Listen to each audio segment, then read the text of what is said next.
Bandeko nanga liwa.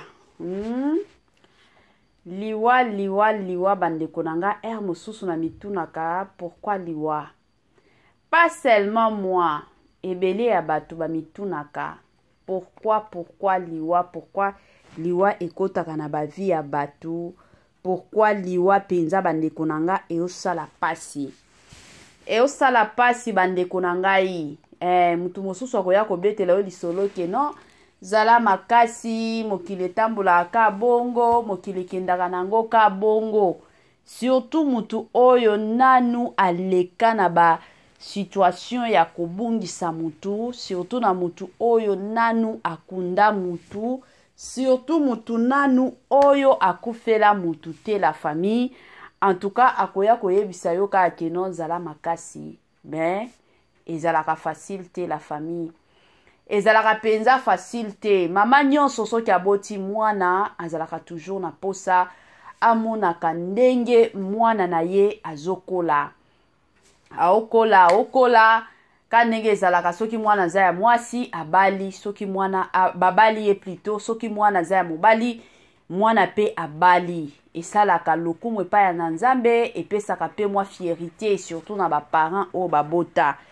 Esalaka lisusu pasi ya makasi komona soki peut-être ozwaki zemi libanda ya libala nano balite bapesi yo zemi ba ancienneté yo bandeko na ngai kosala keno na kibo jeunesse na yo wana yo moko milobi keno na ko garder zemi na nga oyo parce que ebele ya ba jeune balongola na bango ba zemi.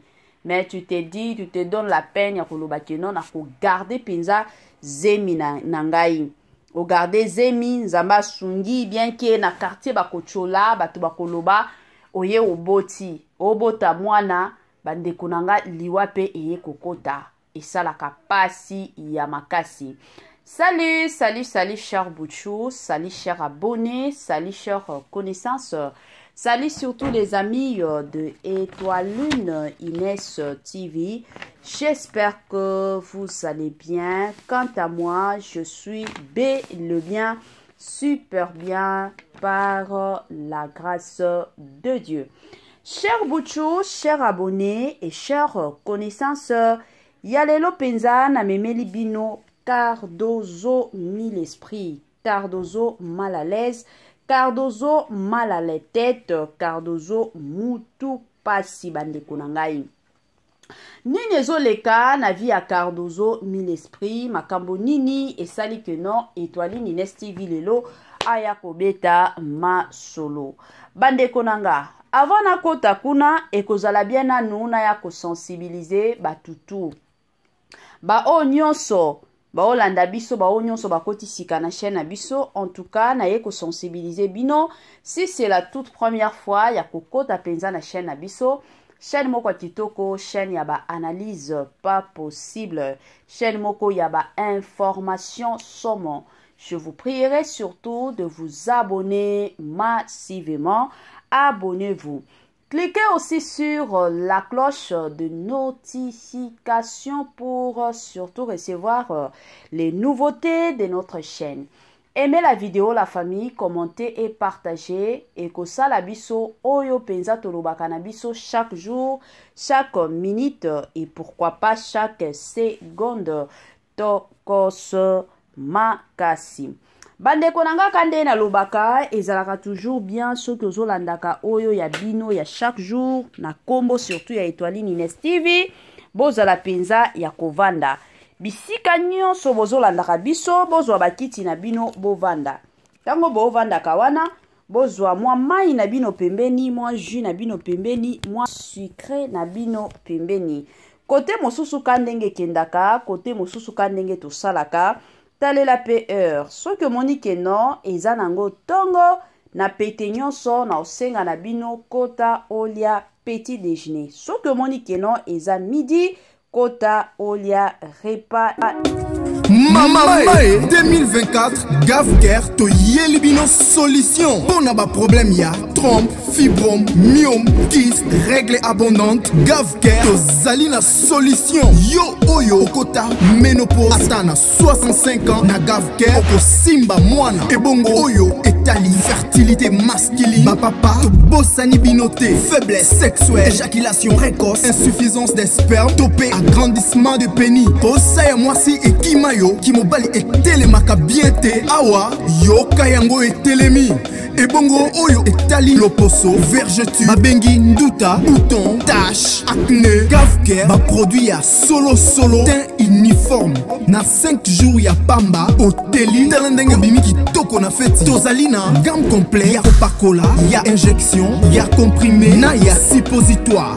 Yeah. Ozalina problème ya hémorroïde, interne, topé, externe, papa, maman, kaka na 2 jours ya Pamba, au moni changement total. Pour la maladie, tension, diabète, AVC, topé, obésité, lobico et zali, perte de poids, sans oko ta salle de sport. Kisi a injection, P comprimé, nagavke, bikalibela, olingi okima, suki pe mandefu ya pembe, benga biso na lombango, po awa, ozali na solution moko durable. Ba produit na biso nyoso, ezali 100% naturel, P et salemi, na ba plante, na ba industrie, ya Angleterre, P Allemagne. Benga biso na numéro Oyo plus 44 74 05 65 35 48. Gavker, solution ya santé na yo.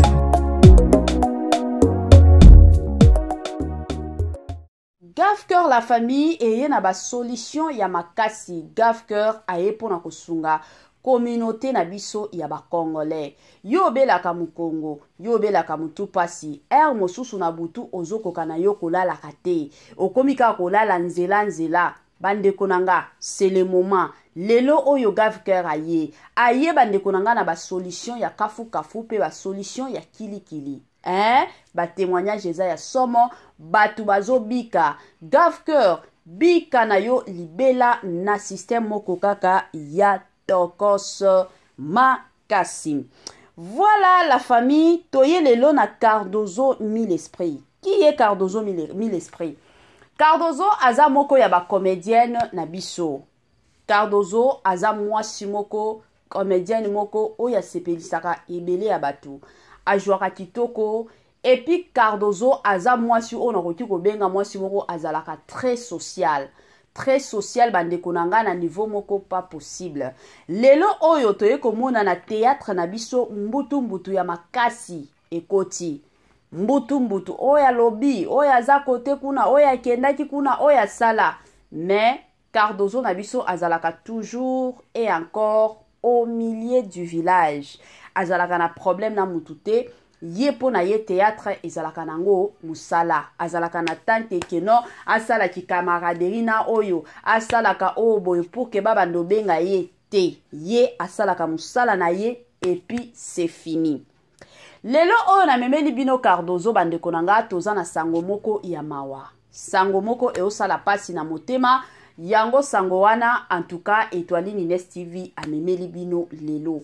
Makambo eza nini? Quand ndenge tomonaka ba Cardozo, tomonaka ba poutine de l'écriture, tomonaka ba dinana la douce, tomonaka ba sila bisalu, ba irsil pechanga, baza tellement ebele. Ebele abatu to sepelaka na bango. Mais ezana batu mosusu, en tout cas, bazwaka bango neti ba idols na bango. Donc soki amoni Cardozo na moteme, aoloba en tout cas jour na kokutana na mwasi oyo to ngape na kota ba makambo ya théâtre na kobando jouaka neti Cardozo. Neti exemple ya Mimi Kabongo. Ye tellement eloko motiva ye na makambo ya théâtre abando mona ndenge yagabi abando jouer na sila bisalu. Bango penza ba motiva ye. Donc c'est de la même façon bandeko nanga na bandeko mosusu ba fan mosusu ndenge bazalaka. Omona penza asepeli penza na mutu. Sikoyo eza na jeune fille moko tellement alingaka Cardozo pas possible. Jeune fille wana alela na ye Cardozo, asepela na Cardozo na niveau moko pas possible. La famille. Et ko sala keno kandenge bino moko boyebi ba réalité ya vie ndenge ezalaka, ba jeune fille ezalaka kana ba âge moko boye, bino moko boyebi olingi kaka e ko sala ke ndeko na biso ayaki kozwa zemi. Tango aye kozwa zemi en tout cas pona ye alobaki keno na kopesa mwana nanga kombo ya mutu mosusu te, na opesa mwana nanga kaka kombo ya Cardozo. La famille. C'est ainsi que ayaki kobota nzambe pa sungaki aye kobota yekutu atango azalaki na zema ayebaki soki akobota mwana mwasi to akobota mwana mobali ayebaki na yete me abandaka koloba ezala mwasi kombo na ye ozala Cardozo, ezala mobali kombo na ye ozala Cardozo. Eye kosala keno nzambe asungi aye kobota mwana mwasi. Tango ayeka kobota mwana mwasi wana mbala moko aye kopesa ye kombo ya nani ya Cardozo. Mwana ngo kitoko wapi la famille. Bande konanga kanenge boyebi en tout cas ye alandelaka penza Cardozo. Donc azalaka abonné na ye ya TikTok, azalaka abonné na ye ya YouTube, azalaka abonné na ye ya Facebook. Kanenge za boye bande konanga biloko nyonso ya Cardozo ye azalaka toujours informé, mais ye na Cardozo nanu bamonana te, nanu pe bakutana te. Donc ye kaka Cardozo soki aobenga mwana na ye Cardozo wana abana penza kosepela makasi ao sentir neti Cardozo yango wana Cardozo na biso mi l'esprit yango wana vandi kuna. Bande kunanga kandenge boyebi ba réalité ya vie eyaka toujours na ba réalité eye kosala keno mwana to ndoi ya Cardozo mwana o bapesaki Cardozo kombo bande kunanga aye kokufa. En tout cas, et ça la passe mwana muke, moins de 5 ans, aye kokufa la famille. En tout cas, maman inconsolable.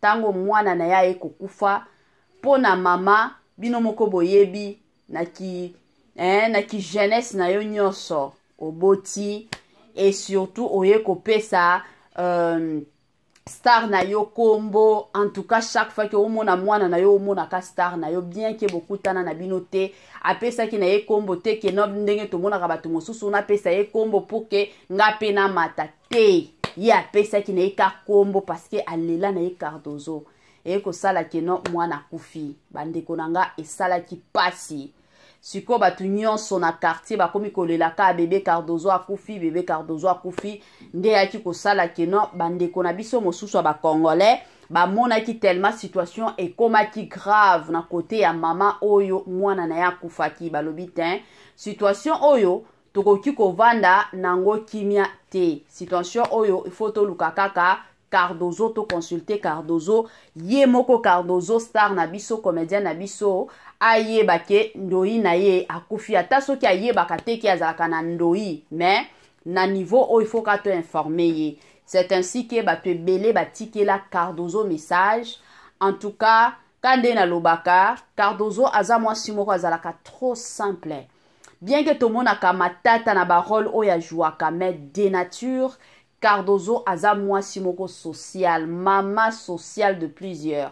Bande konanga tango yaki komona message wana na TikTok, en tout cas azalaki tellement intéressé à moni batu nyonso oh batu nyonso ba otindela ye ba message oh ndoi na ya kufi bébé Cardozo nde asalaki effort asengaki adresse ya mama ya mwana place avanda ka bande konanga video wana esalaki nga pasi ya makasi e yaki kosala keno Cardozo asalaki descente na ye kokendo tala mama tango ka mama moni Cardozo bandeko nanga kolela o wapi mama akomaki lisusu inconsolable mama abandaki lisusu koyoka te abandaki lisusu ko se maîtriser te ba meki na kutu Cardozo ye moko donc eyaki kopesa pe Cardozo susi moko bandeko nanga Cardozo pe akomi kobimisa maya miso tala kaka bapesa yo ndoi kutu ndoi oyo oyebi na yo te eye kosala pe ke ndoi wana akufi ezalaka ta bien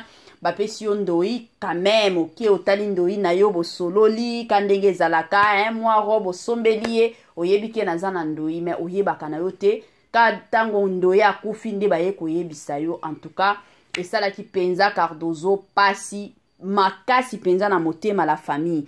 Personnellement na yokaki pasi yango na lobaki te kandenge chaîne abiso ezalaka chaîne ya koya ko informer bino chaîne abiso ezalaka chaîne oyo eza wana pona bino la famille yango na zwaki courage ya koya penza to partager sangwa mawa ensemble la famille toyebi ke na communauté na biso congolaise eza communauté moko biso tosalaka makambo otalela déjà lobby otalela lobby. Imaginez mutu ka pona ba kombo déjà tomonaka ta na ba famille pour que ba pesa yo kombo ba ponaka soki ba moni ki ozana mwa mbongo ndo okomona na ba cousin na ba cousine bakomi ko pesa yo mbongo bakomi ko pesa plutôt yo kombo. Pourquoi? Parce que ba yebi ke tant ba opesa yo kombo bongo yo ndo kozwa charge ya mwana wana.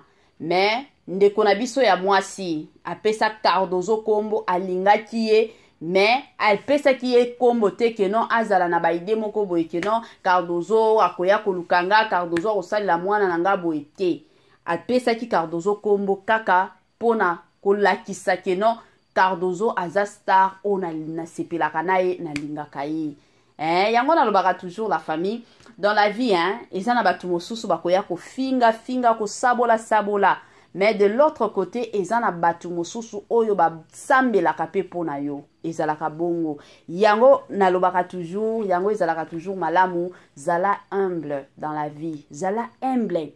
Ata soki nzambe amatisi yo likolo ndenge nini zala humble. Acte o penza Cardozo asali en tout cas et salinga bien penza makasi toza na sangwa mawa. Mais de l'autre côté to yepe kanenge zalaka kotombola mwa star na biso na ndenge moko ya bien. Nos sincères condoléances surtout na mama ya Cardozo na papa ya Cardozo. Toye ko présenter ba condoléances de partout oyo Borolanda Étoile Nines TV. En tout cas, on est ensemble, on est ensemble. Toyebike situation oyo eza situation moko eza nango dire penza makasi, mais que les seigneurs soient toujours avec vous. Nzambe alola abatela bino, nzambe alola apesa bino surtout makasi. Nos sincères condoléances na ye moko star na biso comédienne Cardozo Mille Esprit. Toyebike nata yo na côté nanga bien ki okomeka koseka okomeka kosepelisa biso ko changer ba humeur na biso comme d'habitude, mais toyebike eza situation oyo eza tellement dur na côté na yo kobungisa ndoi na yo ndoi oyo mona ete osolola pe na yo te. En tout cas eza moins dur na côté na yo. En tout cas yango to profiter pour na koya ko pesa yo ba condoléances Cardozo. Sois toujours forte comme tu l'as toujours été. Nzambe alola apesa yo surtout makasi ma star de l'X Cardozo Mille Esprit. Moi si Zambé Cardozo azalaka somme sur scène. Est-ce que possible Bolanda ba film à Cardozo? La famille Cardozo azalaka pe na chaîne na ye ya YouTube, s'il vous plaît. Cardozo azana chaîne na ye ya YouTube pona bandeko mosusu o bayebaka te. Cardozo atiaka pe ba film kilikili neti na minute oyo. Film oyo to bandaki kolanda ya suka ya Cardozo italaki fantasme. La famille. Film moko kitoko wapi. Bandeko, soki nano sabona na chaîne ya Cardozo te, komaka Cardozo komo na chaîne na ye bandeko nanga, to kende kuna to sabone pe massivement na ndenge moko ya bien. Totalaka ba film na ye, to salaka pe ba partage bandeko nanga e kosunga Cardozo mingi makasi. Na système kaka ya bien. Grand merci na balandinyo so Étoile Nines TV. Grand merci na ba onyo so bazwaka temps penza na bango pour na kolanda biso de partout bozala na Congo, bozala na Poto, donc partout dans le monde. En tout cas na yeko sabino ba merci mingi penza makasi. Grand merci na sponsor na biso officiel. Sponsor na biso oyatika biso te. Sponsor na biso oyo ezalaka toujours et encore elongo na Étoile Nines TV. Sponsor na biso na kombo ya Jésus-Christ de Nazareth. Na pesie ba merci mingi penza makasi. Bambote na ye moko linda bukulu ya ba linda Madame Judith Diampovisa na pesio bambote.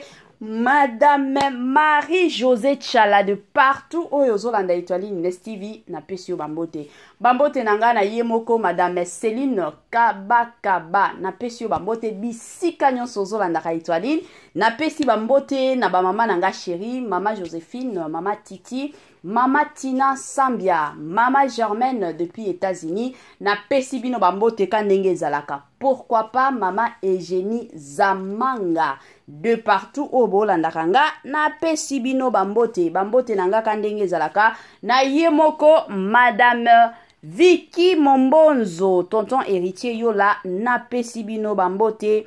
Na système kaka ya moko o tobitelaka masolo chaque jour, système na biso kaka ya un tokos makasi.